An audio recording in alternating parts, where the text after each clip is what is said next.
हाँ तो बच्चों, जैसा कि आप जान चुके होंगे कि हम लोगों ने लास्ट वाले वीडियो पे कहाँ तक पढ़ लिया था, लेक्चर पे जो परावैद्युतांक था वहाँ तक विलगित गोली चालक की धारिता पड़ी थी और परावैद्युतांक वहाँ से निकाला था। जो परावैद्युतांक था वो क्या हुआ करता था, जो के आया था वो के की वैल्यू हम लोगों ने निकाली होगी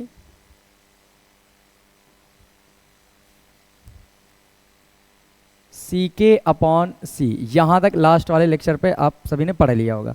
ये क्या था ये बताएं। ये थी, ये जो सी के है माध्यम की, ये माध्यम की वैद्युत धारिता।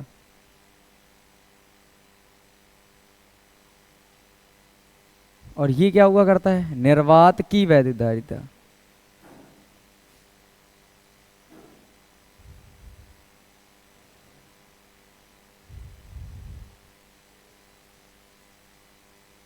निर्वात की वैद्युत धारिता, ये दोनों चीजें थी। तो बताओ माध्यम के परावैद्युताओं को परिभाषित कैसे करोगे। हम लोग कहेंगे माध्यम की वैद्युत धारिता सी के तथा निर्वात की वैद्युत धारिता सी के अनुपात को उस माध्यम का परावैद्युतांक कहते हैं। माध्यम की वैद्युत धारिता और निर्वात की वैद्युत धारिता के अनुपात को माध्यम का परावैद्युतांक कहते हैं। इसे हम के से डिनोट करते हैं। ये रहा फॉर्मूला। यहाँ से के बारे में कुछ नई नई चीज़ें वो जानना ज़रूरी है, आपको जानो। तो अगर बात करें के लिए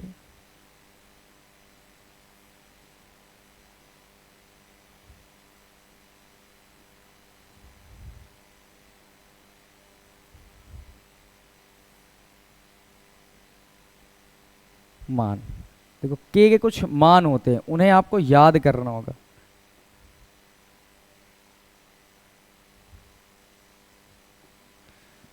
अगर बात करते हैं चालकों के लिए, पहले चालक लिख ले, वायु लिख दें, वायु या निर्वात के लिए के का मान क्या होगा, और फिर कुचालकों के लिए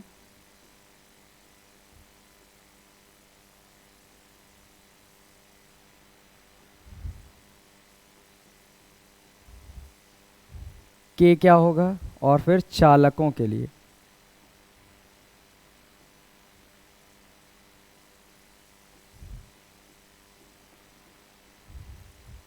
के। तो इन तीनों के बारे में समझो। जब वायु या निर्वात आएगी उस समय जो के का मान होता है, यहाँ पर ये परावैद्युतांक, उसका मान आता है 1। कितना आता है बताएं, 1 याद रखेंगे। कुचालकों के लिए जो के का मान है वो ग्रेटर देन 1 होगा, मतलब 1 से बड़ा आएगा। और जो चालक हैं उनके लिए के का मान बताएं अनंत होता है, याद है। ऐसे पहले चैप्टर में भी लिखाया था, एक बार फिर से यहाँ पर बता दिया गया है। ये सारी चीज़ें याद रखना है। ये के का मान किसके, निर्वात या वायु के लिए 1, कुचालकों के लिए 1 से बड़ा, और चालकों के लिए अनंत। चालकों में कौन कौन आ जाते हैं, धातुएं जितनी वो लगभग क्या होती हैं, सबके सब चालक होती हैं। तो धातुओं के लिए पूछा जाता है, जैसे सोना, चांदी, तांबा, पीतल, लोहा, इन सब के लिए परावैद्युतांक का मान अनंत होगा, क्योंकि ये सभी के सभी क्या है बताएं, ये चालक हैं। तो ये बातें याद रखेंगे। ठीक, अब इसके बाद हम लोग पढ़ते हैं आज एक नया टॉपिक जिसका नाम होगा समांतर प्लेट संधारित्र की धारिता के लिए व्यंजक।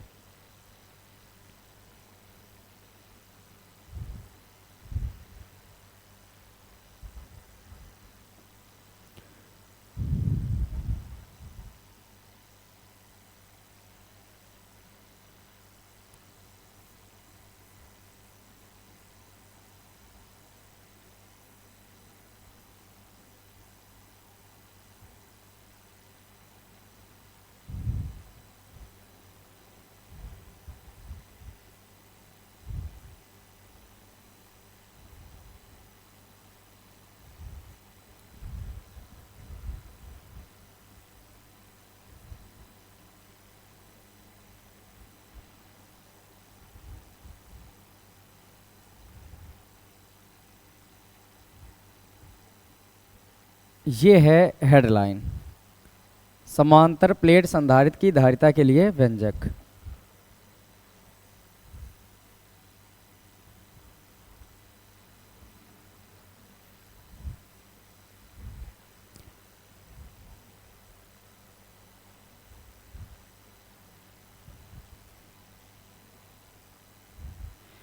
तो सबसे पहले इसमें ये बताओ मुझे कि समांतर प्लेट संधारित्र, संधारित्र कितनी प्लेटों से मिलकर बना होता है, बता दो मुझे।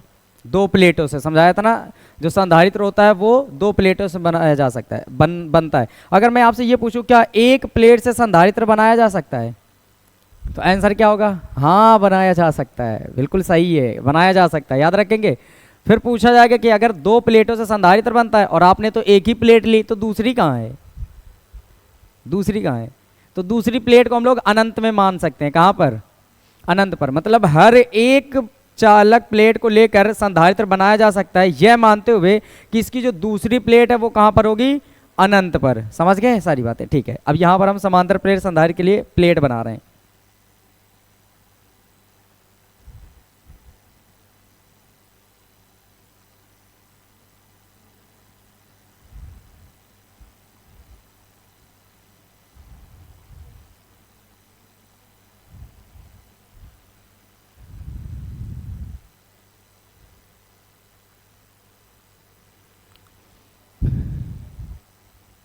अब सुनिए, इसको एक तार से ऐसे जोड़ दिया जाए, इस प्लेट को भू संपर्कित कर दिया जाए,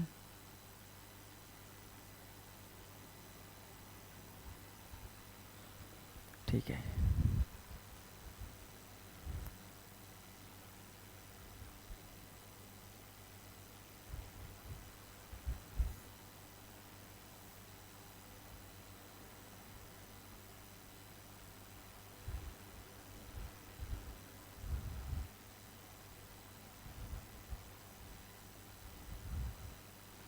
ये बन गई।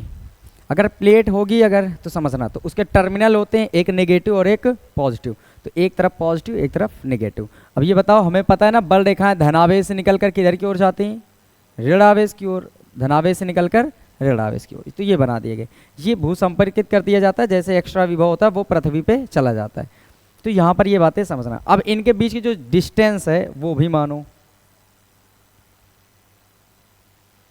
ये जो डिस्टेंस है यहाँ से यहाँ तक की,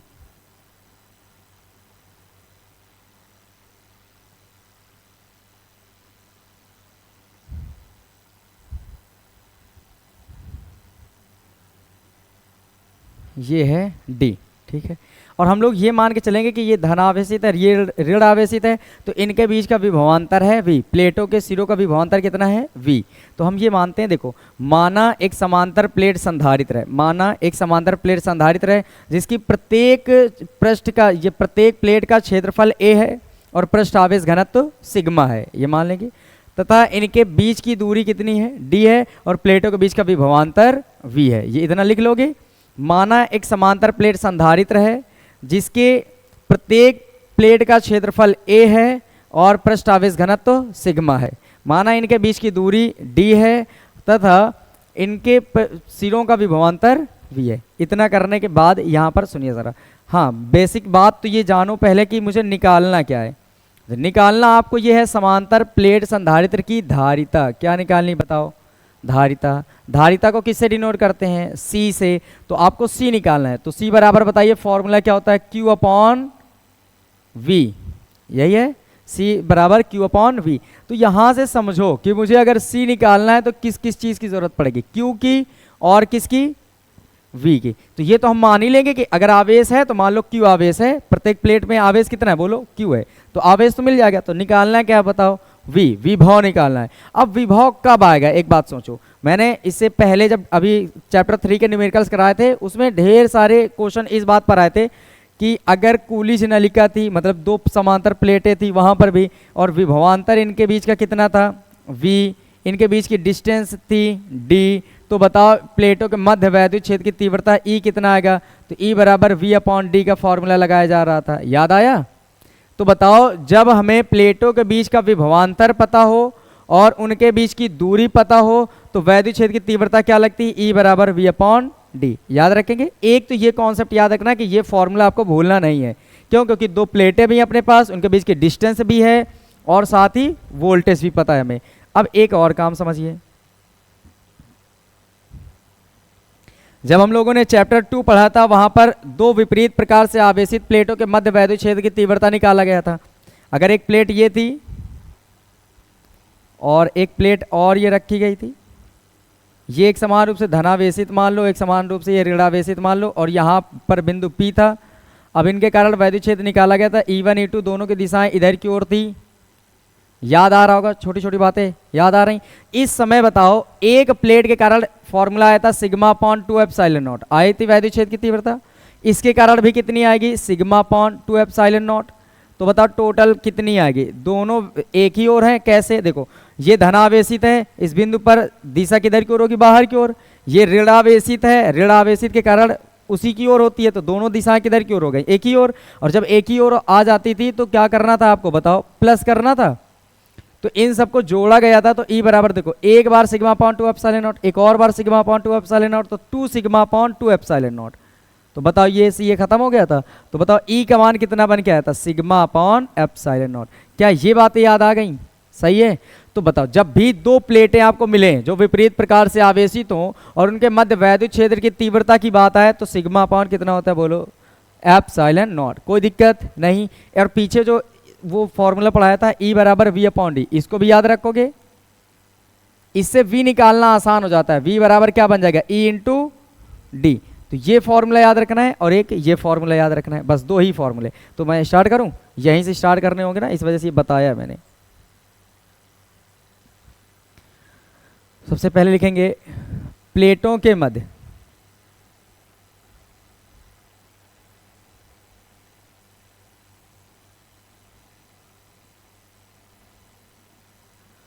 वैद्युत क्षेत्र की तीव्रता।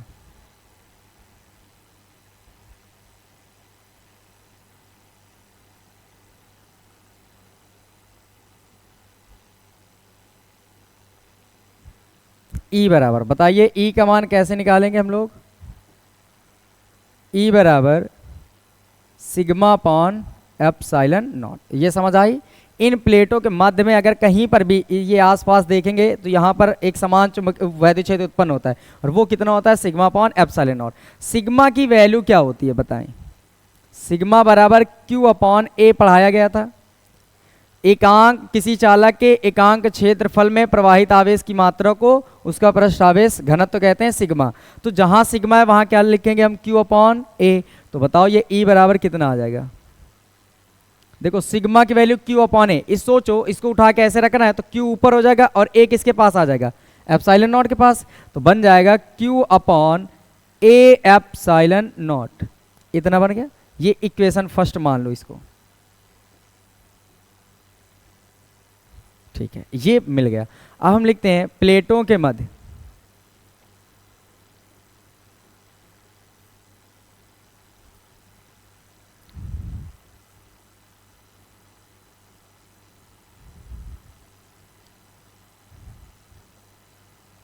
प्लेटों के मध्य विभवांतर। तो बताइए V बराबर क्या होगा,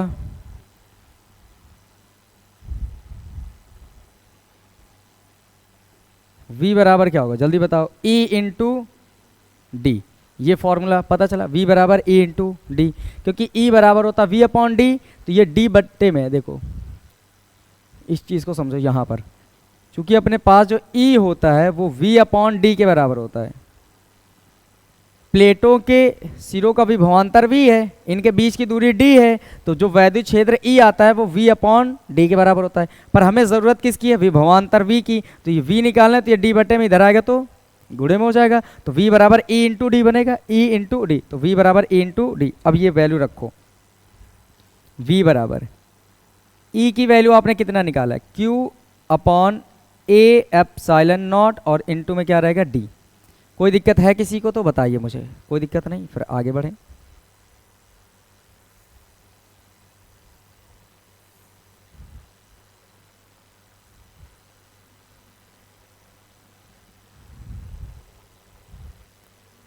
ठीक,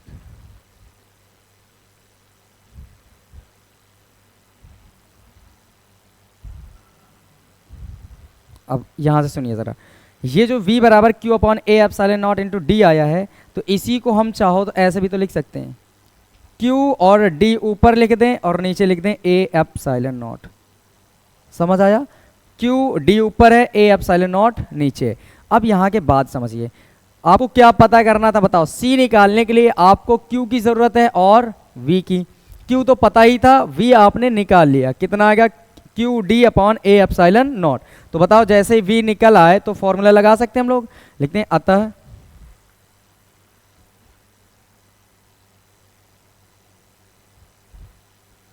समांतर प्लेट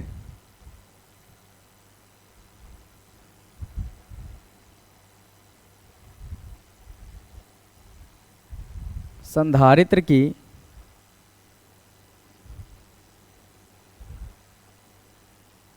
धारिता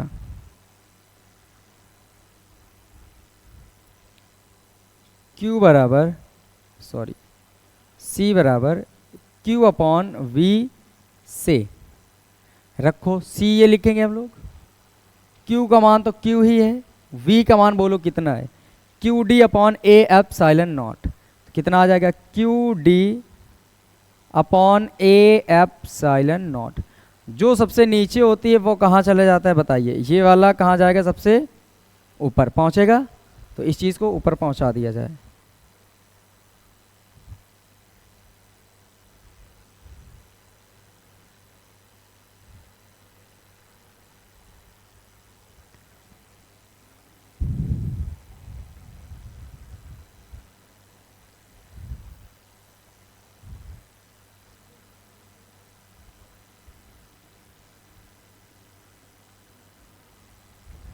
सुने आगे, ये जो C बनेगा वो बन के आ जाएगा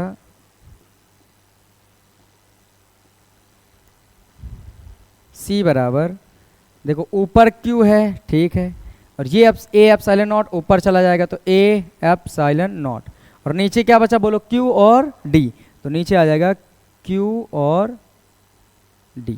ये Q से ये वाला Q खत्म हो जाएगा, तो C बराबर कितना आ जाएगा बताइए, A epsilon not upon D. क्या ये इतना समझ आया सबको, कोई दिक्कत है मुझे इतने में तो बताइए, बताइए जल्दी से। ये A epsilon not upon D एक बार देख लो जल्दी से, जहां से ना समझ आया हो तुरंत मुझसे पूछ लो, देख लो।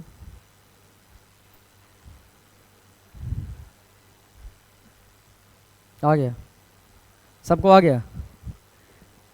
देखो मैं एक बार जल्दी से बता देता हूँ, प्लेटों के मध्य वैद्युत क्षेत्र की तीव्रता, जब दो प्लेटें हैं विपरीत प्रकार से आवेशित हैं तो गॉस के नियम के अनुप्रयोग से हम लोग जानते हैं कि E बराबर सिग्मा अपॉन एप्सिलॉन नॉट हुआ करता था। सिग्मा की वैल्यू Q अपॉन A होती है, तो जब इसको उठा के ऐसे रखना, सोचो रखो कि ऐसे ये Q, तो Q ऊपर हो जाएगा A नीचे, तो Q ऊपर A नीचे, एप्सिलॉन नॉट तो नीचे था ही, ये निकल आया। अब एक बात सोचो कि जब प्लेटें विपरीत प्रकार से आवेशित, तो इधर धनावेशित धन टर्मिनल होगा, इधर ऋण, तो बताओ इन दोनों के भी विभवांतर होगा कि नहीं भाई, जितना इधर पॉजिटिव उतना निगेटिव, कुछ अलग अलग होगा ना। तो टर्मिनल जब पॉजिटिव निगेटिव हो जाए तो टर्मिनल के बीच कुछ विभवांतर हो जाता है, तो विभवांतर कितना हो जाएगा बोलो V, कितना V।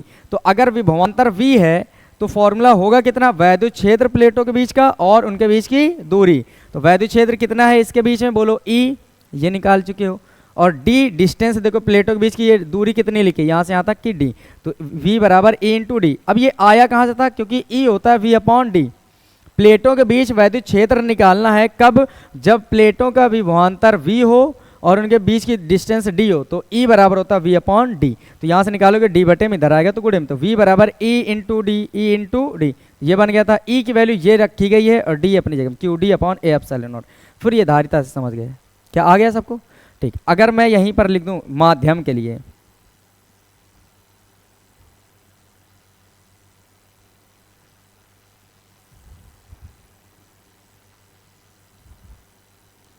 माध्यम के लिए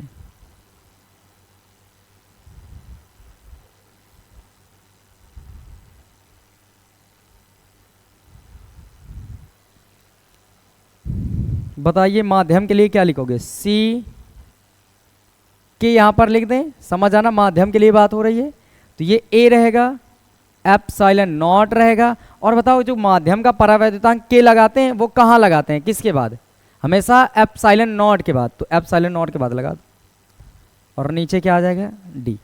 तो ये बन के तैयार हो गया फॉर्मूला, माध्यम में पूछा जाए तो ए एप्सिलॉन नॉट के अपॉन डी, और ये सब किसके लिए होता है? निर्वात के लिए। जब यहाँ कुछ ना लिखा जाए तो समझ लेना निर्वात के लिए, और जब माध्यम के लिए होगा तो के लगा के समझा देंगे, ठीक है। तो ये पूरी चीज़ें आ गई।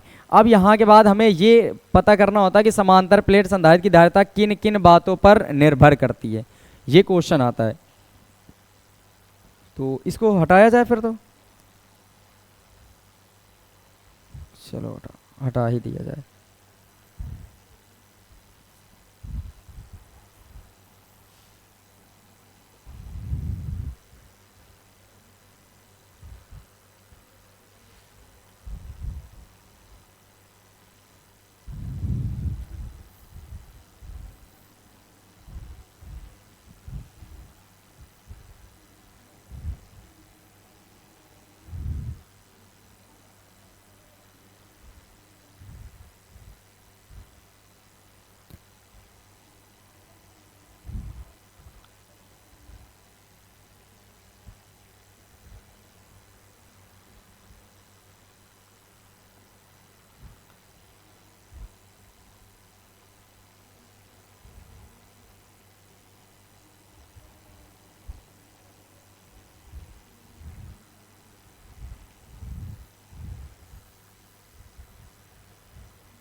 हाँ, अगला क्या टॉपिक है कि समांतर प्लेट संधारित्र की धारिता किन किन बातों पर निर्भर करती है। निर्भर करने की जो भी चीज़ें होंगी वो फॉर्मूले से ही बताई जाती हैं। ये है धारिता सी और इधर ये आया है फॉर्मूला। तो पहली बात तो बताओ ये ए क्या है? ए प्लेटों के बीच का क्षेत्रफल या प्लेटों का क्षेत्रफल। मैं यहाँ लिख देता हूँ, जो ए है वो है प्लेटों का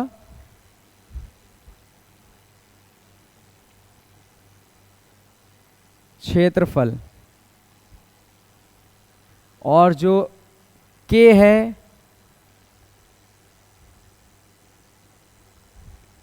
माध्यम का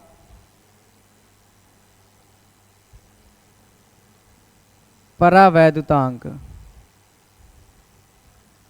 और डी है प्लेटों के बीच की दूरी।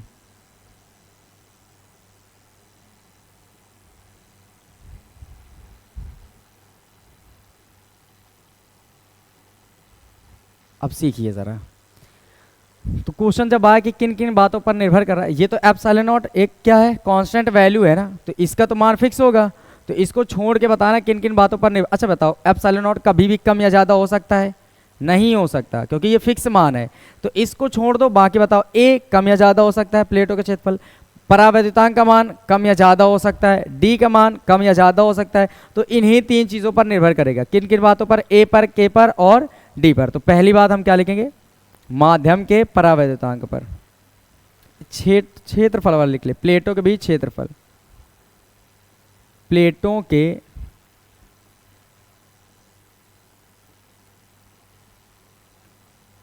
क्षेत्रफल पर, यह है फर्स्ट नंबर।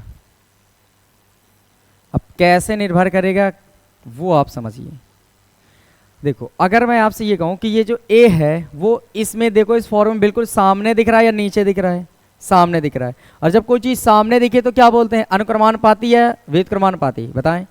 अनुक्रमानुपाती, बहुत सही। तो हम क्या कहेंगे कि समांतर प्लेट संधारित्र की धारिता, समांतर प्लेट संधारित्र की धारिता उसकी प्लेटों के क्षेत्रफल पर निर्भर करता है। प्लेटों के क्षेत्रफल पर निर्भर करता है और इसके अनुक्रमानुपाती होता है, और इसके अनुक्रमानुपाती होता है। मतलब आप ये कह सकते हैं जो क्षेत्रफल पर कैसे निर्भर करता है, तो जो सी होगा वो अनुक्रमानुपाती होगा ए के। समझ आई बातें? यहीं पर मैं शॉर्ट में कुछ लिख देता हूं, इसको आप समझिए। यदि ए, एरो मैंने ऊपर बनाया, इसका मतलब क्या है? राइज कर रहा है, बढ़ रहा है। समझ गए? ये शॉर्ट में लिख रहे हैं, यदि ए बढ़ेगा तो सी बढ़ेगा। समझ आई पहली बातें? ये बढ़ने का है, ऊपर एरो का मतलब बढ़ना, नीचे एरो का मतलब घटना। तो यदि प्लेटों का क्षेत्रफल आप बढ़ाएंगे तो धारिता बढ़ जाएगी।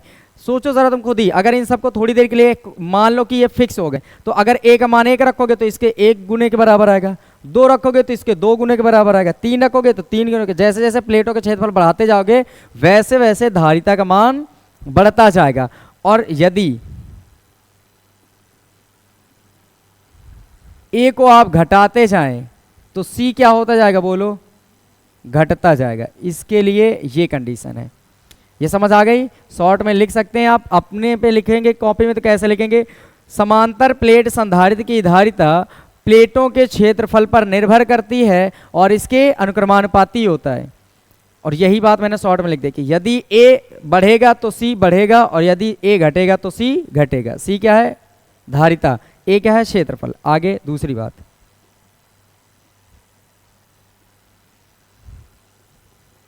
और बताइए इस सूत्र में क्या है, बताओ। डी है और के है, तो पहले डी के बारे में लिख लें। प्लेटों के बीच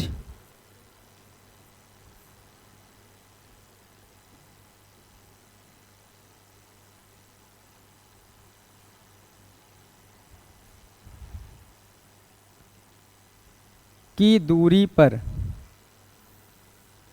ठीक है। अब इस पे कैसे निर्भर कर रहा है, देखो दूरी सीके के बटे पे है ना, नीचे की तरफ, तो हम लोग क्या बता सकते हैं, बताओ। जो समांतर प्लेट संधारित्र की धारिता है वो प्लेटों के बीच की दूरी के व्युत्क्रमानुपाती होता है। अगर सामने है तो अनुक्रमानुपाती, नीचे है तो व्युत्क्रमानुपाती। तो जो सी है वो व्युत्क्रमानुपाती है डी के।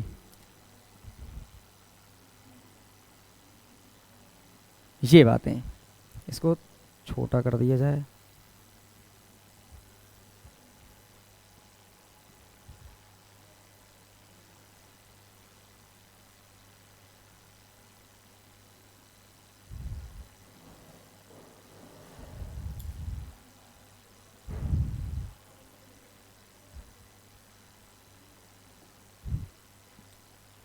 ठीक, सुनिए, ये इसमें क्या लिख सकते हैं आप, पहली बात समझिए, व्युत्क्रमानुपाती का मतलब होता है उल्टा, ठीक है। तो अगर मैं कहूं कि प्लेटों के बीच की दूरी बढ़ाते जाओ तो आप क्या कहोगे, सी का मान घटता जाएगा, और प्लेटों के बीच की दूरी डिस्टेंस कम करते जाओ तो सी का मान बढ़ता जाएगा। उल्टा इसका करना है, तो क्या लिखेंगे, यदि डी बढ़ेगा तो सी क्या होगा, बताओ, धारिता क्या होगी, जल्दी बताएं, घटेगी। इस बात को समझाओ क्या मैथमेटिक्स के हिसाब से, आ जाएगा ना सबको समझ में, ठीक। यदि डी को आप घटाएंगे तो जो सी होगा वो क्या हो जाएगा, बढ़ जाएगा। ये बातें हैं, क्या ये इतना समझ आ रहा है सबको? अगली बात क्या आती है, माध्यम के परावैद्युतांक पर, 3rd नंबर।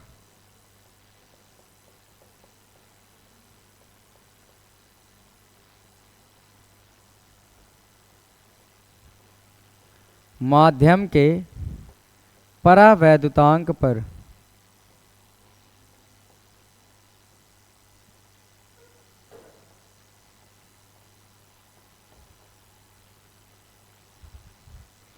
सुनिए जरा, इसके हिसाब से क्या कह सकते हैं, जो माध्यम का परावैद्युतांक है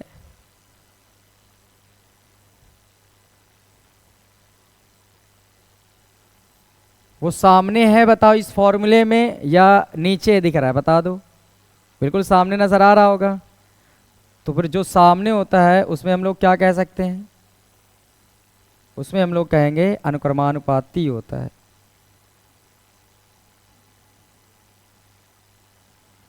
सुनिए, यहां पर हम कहेंगे जो C है वो अनुक्रमानुपाती है K के। देखो एक बार, K बिल्कुल सामने आया है ना, तो हम क्या कहेंगे, जो C है, धारिता है, वो माध्यम के परावैद्युतांक के अनुक्रमानुपाती होता है। तो इसका मतलब फिर से क्या बात हमें समझ आई, यदि K का मान आप बढ़ाते जाएं, यदि K का मान बढ़ाते जाएंगे तो C का मान बढ़ता जाएगा, और यदि K का मान आप कम करते जाएंगे तो C का मान कम होता जाएगा। इतनी बातें थी। अब यहाँ से एक बड़ी अच्छी बात ये निकल के आती है इस चीज़ के लिए कि ये हो जाता है कि अगर समांतर प्लेट संधारित रहे उसके मध्य में सीधे हम क्या कर दें, कोई परावैद्युत पदार्थ की जगह में जो के रखते हैं ना, इस के की जगह में, इस के की जगह में सीधे मैं ये कर दूं कि धातु कोई भर दें। क्या भर दें? धातु। तो बताओ फिर उसकी धारिता कितनी हो जाएगी। यहां पर मैं एक नोट पॉइंट लिखता हूं इधर।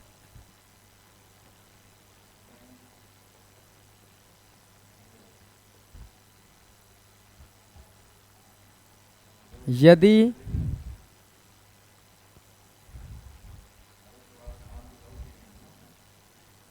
प्लेटों के मध्य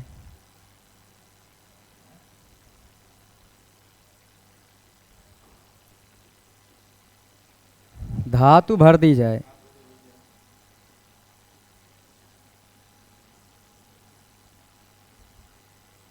तब समांतर प्लेट संधारित्र की धारिता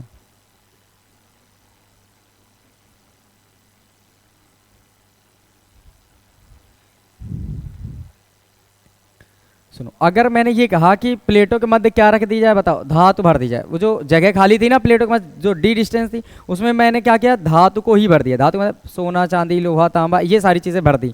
अगर इस टाइप में से कोई आप भर देंगे तो बताओ उसकी धारिता कितनी हो जाएगी। ये सी। यहाँ पर समझिए ज़रा, मैंने कहा सी का फॉर्मूला ये होता है। आपने क्या भरने की कोशिश की, बोलो? धातु। और धातु क्या होती हैं, बोलो? चालक। और चालकों के लिए मैं पूछूं के का मान कितना होता है तो बोलेंगे अनंत। अभी अभी पीछे पढ़ा के आए थे। तो बताओ, जैसे ही वो अनंत यहां रखोगे तो सी का जो मान आएगा टोटल अनंत से किसी चीज में गुणा करोगे तो आंसर कितना देगा, अनंत होगा कि नहीं होगा। तो यहां पर जो सी का मान आएगा वो किसके बराबर हो जाएगा, अनंत के बराबर। ये समझ आ गई बातें क्यों हुई? क्योंकि अगर आप धातु भरेंगे तो धातु चालक होती हैं और वहां पर क्या रख दें, के का मान कितना रखना पड़ेगा, इन्फिनिटिव। और या जैसे यहाँ पर अनंत रखोगे गुणा करोगे तो टोटल आंसर कितना आ जाएगा, अनंत। तो ये क्या पूरी चीजें समझ आई? एक बार फिर से बता दो जल्दी से, 1 मिनट में। समांतर प्लेट संधारित्र की धारिता किन बातों पर निर्भर करती है? तो हम लोग बोलेंगे प्लेटों के क्षेत्रफल पर, उनके बीच की दूरी पर और माध्यम के परावैद्युतांक पर। कैसे कैसे निर्भर करता है? तो प्लेटों के क्षेत्रफल के अनुक्रमानुपाती होता है। प्लेटों के क्षेत्रफल के अनुक्रमानुपाती। अनुक्रमानुपाती का मतलब होता है सीधे, जैसे एक चीज बढ़ेगी तो दूसरी बढ़ेगी, अगर एक चीज घटी तो दूसरी भी घटी। मतलब क्षेत्रफल बढ़ेगा तो धारिता बढ़ेगी, क्षेत्रफल घटेगा तो धारिता घटेगी। जो माध्यम के बीच वो दूरी है, प्लेटों के बीच की दूरी, उसके बताओ, ये बटे में है ना, तो व्युत्क्रमानुपाती। तो जो धारिता होती है प्लेटों के बीच की दूरी के व्युत्क्रमानुपाती होती है। मतलब ये हुआ, इसका उल्टा करना है। व्युत्क्रमानुपाती का मतलब उल्टा। तो अगर दूरी आपने बढ़ाई तो धारिता क्या कहेंगे आप, कम होगी। दूरी बढ़ाएंगे धारिता कम होगी, दूरी घटाएंगे तो धारिता बढ़ जाएगी। फिर जब माध्यम के परावैद्युतांक पर आएंगे, सीधे दिख रहा है तो अनुक्रमानुपाती, मतलब पहले वाले की तरह कंडीशन। तो के अगर बढ़ेगा तो सी बढ़ेगा, के घटेगा तो सी घटेगा। क्या सबको समझ आ गया? कोई दिक्कत है इतने में? ठीक, तो फिर अगले डेरिवेशन की तरफ बढ़ना चाहेंगे हम लोग। ठीक सर जी, स्टॉप करें।